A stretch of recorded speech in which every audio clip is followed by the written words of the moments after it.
Hi everyone, HFX here. Today I'd like to go through the Get Home bag, which is literally a bag that could save your life.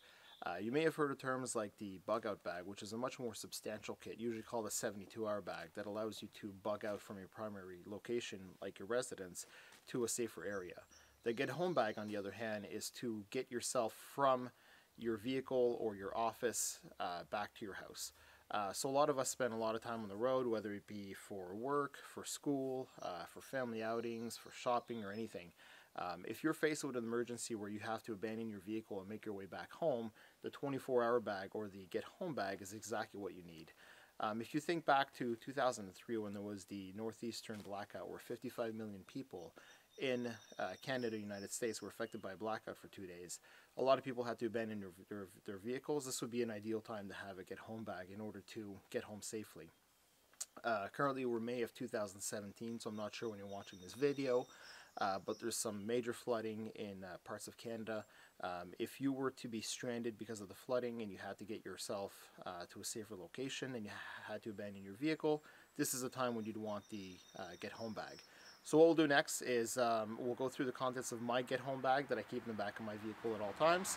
I'll explain the various items that I carry and why I carry them, and we'll go over that in just a second here. My Get Home bag, typically just a backpack. I keep it in a plastic bag just to keep the moisture out. So we'll take it out of the plastic bag and we'll go through the various compartments. So like I said, I just keep it in a backpack as opposed to more of a tactical backpack, just because in case of an emergency, anything that's tactical will seem to draw more attention to you. So if you just have this, it looks like a school backpack, it's perfect. Starting with the outside, so here I have a canteen.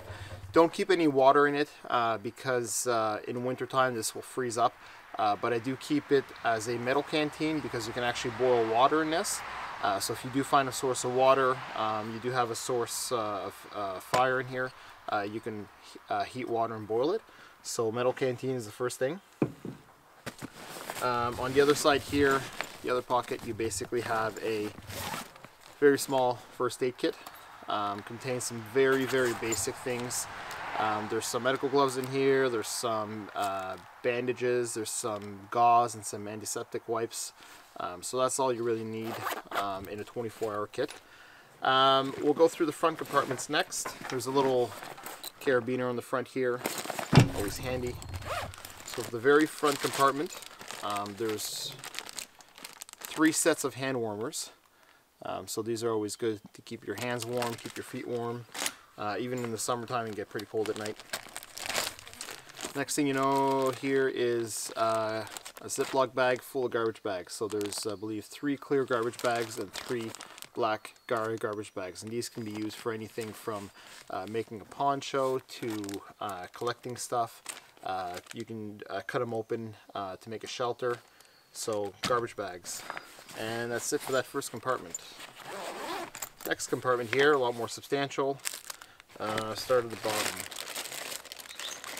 So this here is a micro USB charger and some headphones. So because I will have my phone on me, if I do find a power source, I've got a micro USB charger and a set of headphones that I can use to make phone calls with as well.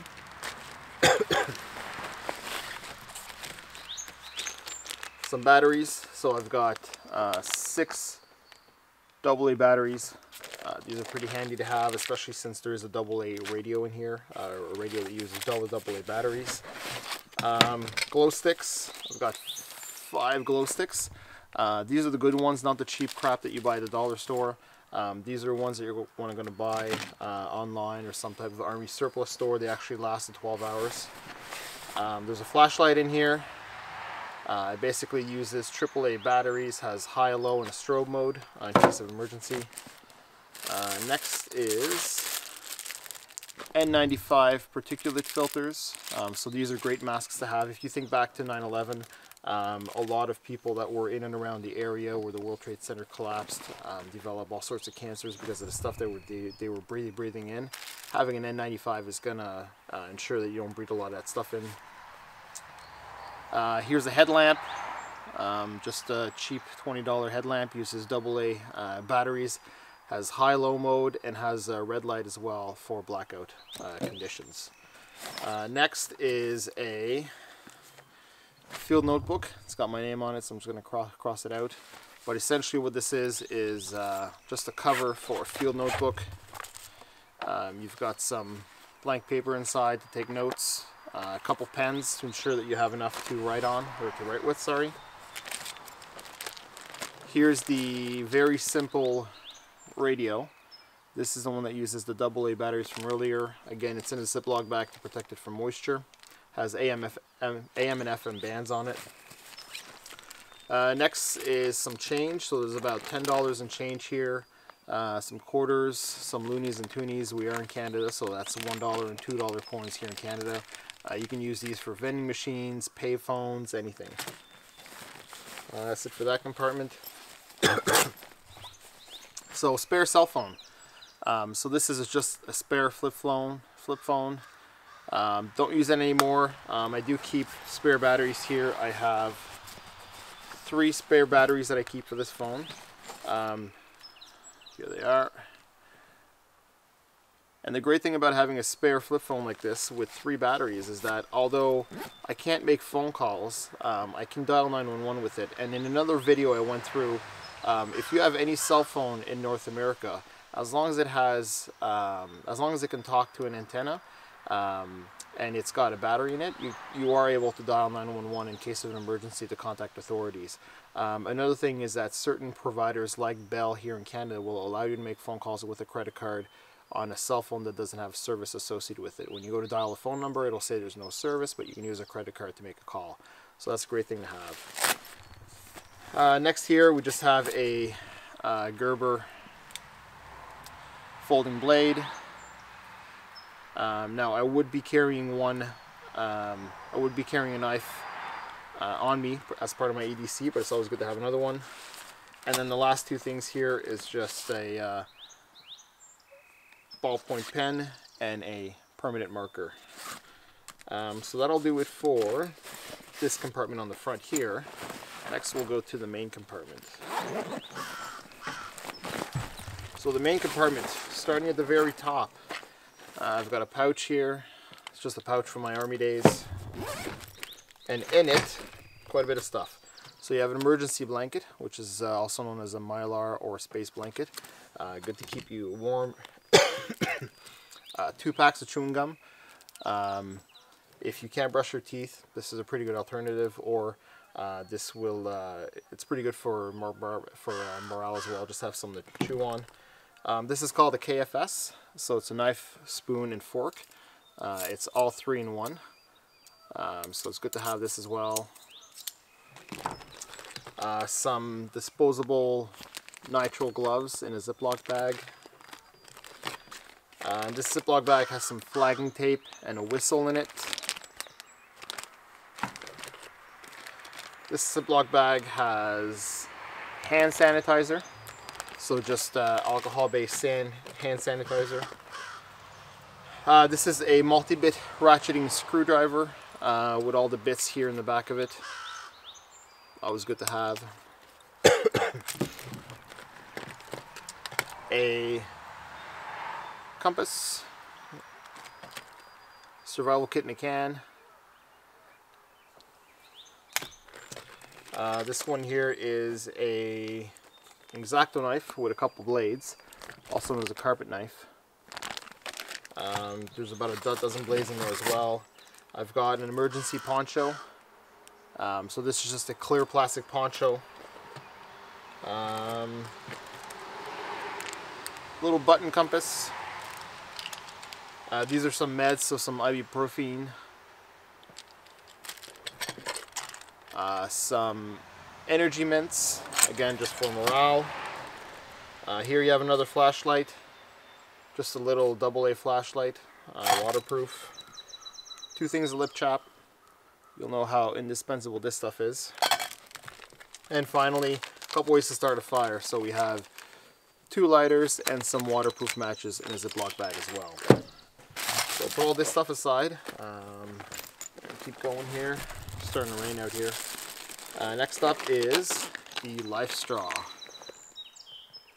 So if you don't know what a Lifestraw is, you rip this open and you could find any body of water. It doesn't matter how contaminated it is. This straw will filter 1,000 liters of water. You basically drink straight from the straw, straight from the source, and it filters the water for you. There's no need to boil it or anything. Again, this is great to have. This is 1,000 liters. It'll filter for you. This is more than enough for one day. You've got to have this in your get-home bag. Next up is Mainstay Rations. So these are rations you typically find in a life raft, and basically each one of these, there's 9 bars in here. Each one of these is 400 calories a piece. So this whole thing will provide you with 3,600 calories worth of energy. They're like a lemon square essentially. So they're very, they're not very tasty, but they're okay to eat. But they'll provide you again with 3,600 calories in just this pack here. I've got a toque. Even in summertime, it can get cold at night. Definitely want to have that. I've got a Enameled Metal Cup. Again, you could boil some water in this. Some sanitizing wipes. You can use this when you go to the bathroom to clean your hands before you have to eat. This here is just a little Ziploc bag. It has a couple things in it. It has about 50 zip ties. It has some duct tape wrapped around a little credit card, and some 3-inch spiked nails. Again, really good to have if you're going to be building a shelter. Next is a roll of duct tape. So this is going to be 45 yards of duct tape. Great to have. Some 550 paracord. So I've got 100 feet of 550 paracord. You can use this for making a shelter. You can use this for making a clothesline, fixing shoelaces on your boots, anything like that. Next here is a Stanley Foo Bar. So this is a great tool to have in a bug out bag or a get home bag. It's basically a pry bar on this end with a nail remover. You also have this jaw here can basically break gyprock or drywall and whatnot. You have a hammer here. You have a spike as well. Anyway, this is a great tool. Can be used as a defensive tool as well, but primarily it'll help you build shelters and all that kind of stuff. Next is just a jacket, just a black jacket. This is 100 feet of 1/4-inch nylon cord. This is floating rope, so it's good to have as well for building shelters. This is a fuel tab stove. So basically this is a little stove here. The legs will fold out. It's inside of a Ziploc bag right now. You basically have 24 tabs in here, and each tab is enough fuel to boil 1 liter of water. So just in this little stove here, I've got enough to boil 24 liters of water, and you can use either the water bottle, which is metal, or the enameled cup to boil the water in. Next, I've got some gloves, which is just some leather gloves. And finally in here is a tarp. So this is a 6x8 tarp with grommets. Again, great to make a shelter.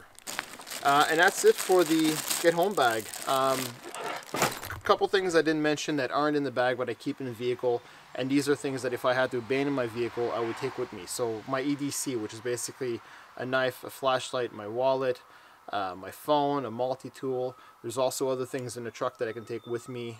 There's a spare set of boots in there. There's a spare fleece, extra set of gloves, an extra headlamp. There's some communications equipment. There's basically like a MiFi device with an external antenna for greater coverage. All sorts of things. But basically, if you need to run and gun, this is what you're going to want to take with you. You grab it, you go, you abandon your vehicle, and you're good for 24 hours to get yourself home. And that's it. Anyways, I hope you guys liked the video. If you like it, please like below. Please subscribe to the channel. Also, if you have any questions about the get home bag or any comments, please leave them below.